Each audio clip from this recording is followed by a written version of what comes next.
wants to talk seriously about the issue today. And if he just wants to have a dinner so we can get to know each other better, that's fine with me. So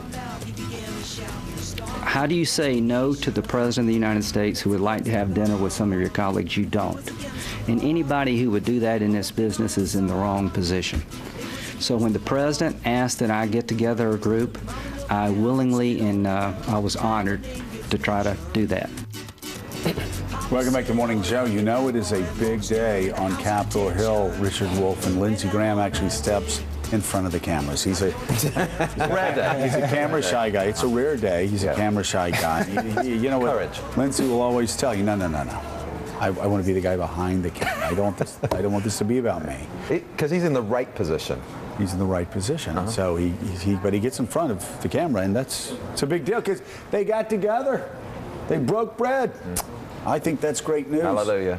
Let's figure out what happened with one of our friends from Capitol Hill, Republican Senator from Oklahoma, Senator Tom Coburn. Senator, what was the appetizer last night?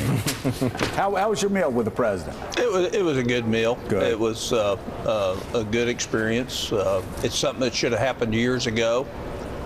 Which is part of the problems of this administration. And it's going to take a while to build the kind of confidence and trust that's needed. You know, if you've had years of having somebody put their finger in your eye and question your motivations and ascribe to you things that aren't accurate, that takes some healing. And I think it was very good for the president to have that dinner. And I think he needs to do a whole lot more of that, because relationships matter, and building trust and confidence and knowing you're not going to get gamed is the way you get something done for the American people. Well, you've known President Obama since you guys worked together in the Senate, and you've always liked him. You guys have always had a good relationship, but you sound a little on edge about how you feel you've been treated over the past couple of years. Am I reading that right? No, I'm just making the point is this is the first real outreach in 4+ years that the president's made to the minority party to try to build relationships and a communication channel that'll help get things done. And I think it's time to do it. But you can't hold somebody with a boot on their neck and say I want to talk to you at the same time you're undermining their own position. And so I think we had a great dinner, great discussion. The president was sincere. I think everybody believed him in terms of wanting to work together. And I think it's the beginning, hopefully, of a relationship building that will allow us to do that. Did you talk specifics about getting to a budget deal? Yeah, we talked a lot. I mean, their premise of where we are is totally bogus in terms of what's been accomplished thus far. But given that, putting that aside, the president was very honest about what the issues are and how you can go about solving them and what the political realities are on both sides and the resistance that's going to be there and what it's going to take. But, you know, if you think about it, we've raised $620 billion worth of taxes, and the first real cuts, not Washington-called cuts, started March 1st. And that's all we've done to fix this tremendous problem that faces our country and climbing out of this deep hole that both parties have managed to put us in. Did the president talk about entitlement programs, the need to reform entitlements over the long run? Absolutely. He did. Good. So yes. Do you think he's willing to step forward and make some good faith efforts that he's willing to follow through on entitlement reform? Well, I think so. I think the important thing is to not let the press get ahead of the events and build the confidence and trust that you can actually have these discussions, and then you're not going to walk out of a meeting and then try to undermine the other person's position when you're honestly trying to do that. So, you know, he was very open, very honest, and very straightforward about the lengths to which he will go to try to accomplish that, and I think that those of us that were there were very honest with him as well. That sounds like most of the people there are willing to give up their seats to try to fix something in this country to secure the future. And so the political price, we're willing to pay whatever it is to get get something done that will assure the future of this country. Sounds like great news. Sam Stein. Switching topics a little bit, Senator, you're involved in one of the key components of gun legislation, or you were up until yesterday, on background checks.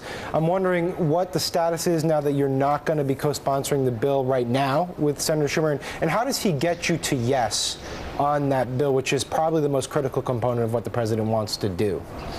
Well, first of all, Chuck and I have a great relationship. He's been really straightforward. We've worked hard to try to get this. The problem isn't Chuck or I. The problem are outside groups and where you think you can go.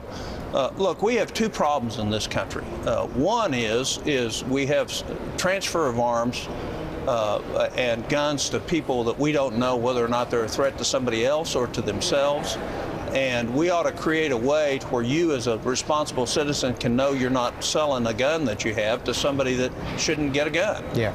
And that's my primary reason for being in this negotiation.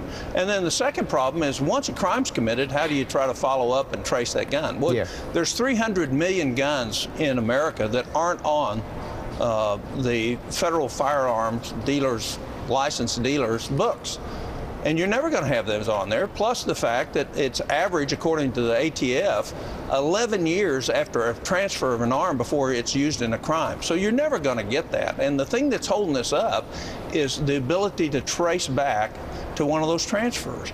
And the problem is if you, most gun owners, and I'd say well in excess of 98, 99%, don't want to transfer a gun to somebody that's not on the list, and those that do aren't going to follow whatever we do anyway.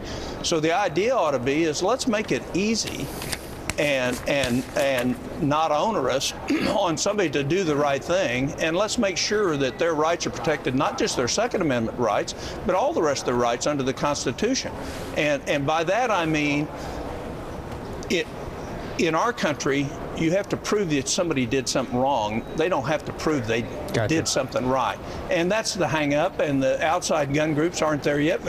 But if we're going to get a deal, that's where it's going to have to be. Otherwise, you're not going to have a deal. And my deal is let's do the right thing and enhance this. And I think we can. I think we'll ultimately get there, even though, you know, the outside groups aren't comfortable with it yet.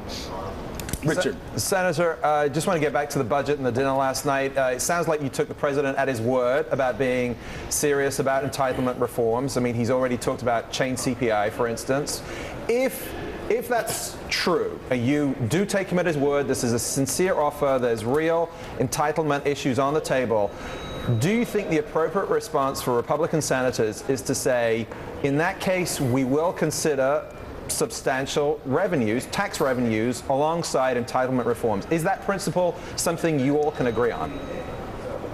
Well, I wouldn't phrase it that way. I would say, are we willing to look at tax reform in a way to where a portion of that goes to deficit reduction and a portion to rate reduction in the mix of getting this done?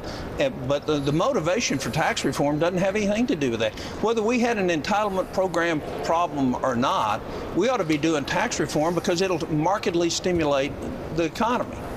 And it'll rebuild confidence in the economy, and it'll loosen a lot of the capital up that's not being invested today. So if you said tomorrow to me, I've got a 75-year plan that for the next 75 years all our entitlements are taken care of, and we've set in motion a way to do that, I'll look at anything.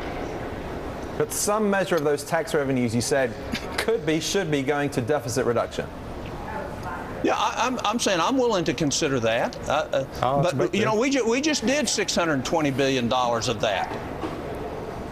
$620 billion. And what I would tell you is fixing the long-term entitlement problems that we have in this country, actually saving Medicare, actually saving Social Security, will do a ton in terms of our long-term ability to grow and restoring confidence in this country. If you talk at any of the rating agencies, that's what they're waiting to see. They're not waiting to see taxes go up. They're waiting to see the real problems, the real cost drivers be fixed. All right, Senator Tom Coburn, thank you so much. You bet. Good to talk to you. Appreciate it. Always great talking to you too. And yeah, Richard, I mean, again, Republicans, I think you're going to see a lot of Republicans willing to make those, close loopholes, move forward to tax reform if they believe the entitlement programs are going to be made solvent over the next 30, 40 years. Great to hear Senator Coburn say that. Yeah. And I think that's where most of those people that were at the dinner last night are at now. Coming up, a look at some of the big business headlines, including new signs of how technology is creeping into our